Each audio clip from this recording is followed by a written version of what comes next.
Halo guys, balik lagi bareng gue di channel Hobi Bermain. Nah, kali ini gue bakal ngebahas kenapa ikan tetra atau ikan hias lainnya itu mudah mati ketika baru pertama kali dimasukkan ke akuarium atau aquascape. Nah, jadi ini gue baru ngerubah look dari aquascape gue yang awalnya cuma ada pasir malang, sekarang gue tambah dengan beberapa tanaman. Nah, setelah gue masukkan ikan tetra itu ternyata beberapa menit kemudian mereka stres kayak linglung gitu. Jadi mereka lari ke sana kemari tanpa arah, tanpa tujuan. Oke, kita skip dulu bapernya. Nah, kita balik ke pembahasan. Setelah gua searching dan googling, ternyata ikan tetra memang ikan yang tingkat stresnya itu tinggi.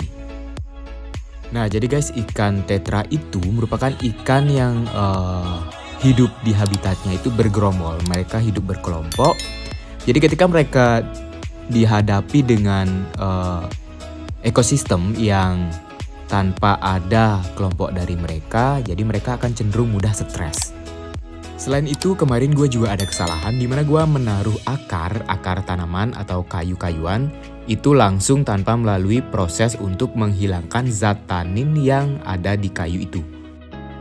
Nah, setelah gua mendapati ikan-ikan itu stres yang ditandai dengan tidak mau makan, kemudian dia terpisah dari gerombolannya dan juga berenang tanpa arah, jadi mereka sering menabrak kaca akuarium.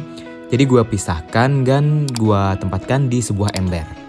Dan di ember itu gua isi dengan garam ikan, jadi itu fungsinya untuk melakukan terapi terhadap ikan yang stres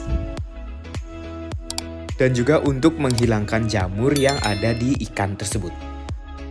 Jadi ikan yang tadinya udah stres, yang belum mati itu dia akan sehat kembali setelah kita treatment dengan garam ikan itu. Jadi gue treatment sekitar kurang lebih 24 jam, gue taruh di ember dan tentunya gue isi dengan mesin akuarium atau filter. Tujuannya supaya kadar oksigen yang ada di air tempat kita meletakkan ikan itu bisa tetap terjaga. Jadi kayaknya kemarin beli ikan tetra dan ikan sejenisnya itu kurang lebih 40.000 dan itu harganya 2.500 per ekor.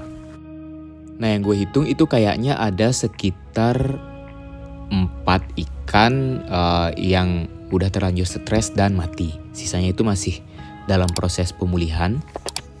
Dan juga setelah gue searching dari berbagai sumber, ikan tetra itu lebih mudah beradaptasi apabila di aquascape kalian itu sudah terdapat tanaman yang cukup besar. Jadi mereka akan lebih bertahan lama di sana.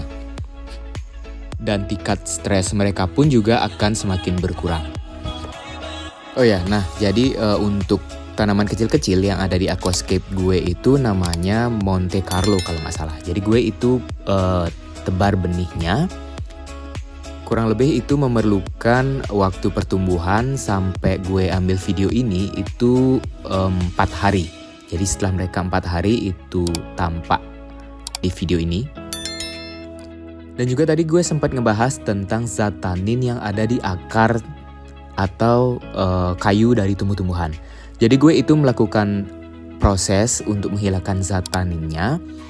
Itu gue panaskan air kurang lebih 1 ember dan gue gunain untuk ngerendam si akar itu, si akar tanaman itu. Jadi dia akan zat tanin di dalam akar itu akan keluar dan bisa siap kalian gunakan untuk di aquascape. Jadi bagi kalian yang memiliki hobi baru di aquascape, jadi bagi kalian yang masih pemula bagi kalian yang memiliki hobi baru di bidang aquascape, jadi kalian wajib untuk melakukan observasi terlebih dahulu tentang biota-biota yang akan kalian gunakan untuk mempercantik aquascape kalian.